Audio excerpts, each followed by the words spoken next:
العراق ضد النرويج، مواجهة منتظرة في كأس العالم 2026.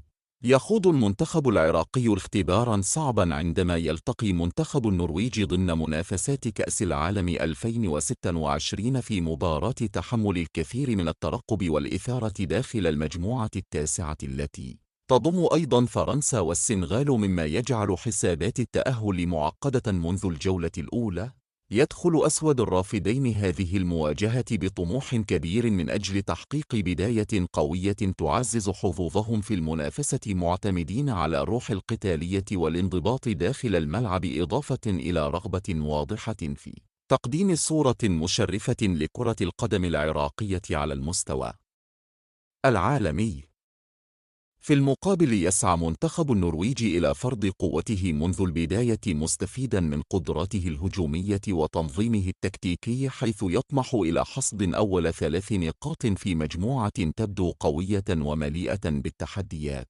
وتقام هذه المباراة يوم الثلاثاء 16 من يونيو 2026، حيث تنطلق في الساعة 11 مساء بتوقيت تونس والجزائر والمغرب، وفي الساعة 12 منتصف الليل بتوقيت مصر وليبيا، بينما تبدأ عند الساعة 1 صباحا بتوقيت السعودية وقطر والعراق فجر يوم الأربعاء 17 من يونيو.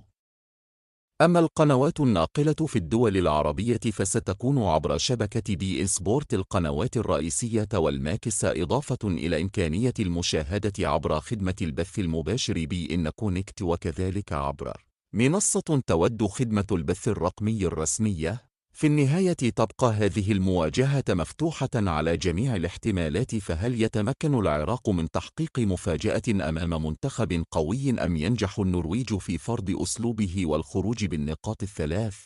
اكتب توقعك لنتيجة المباراة في التعليقات، ولا تنسوا متابعة المزيد من تغطيات كأس العالم 2026.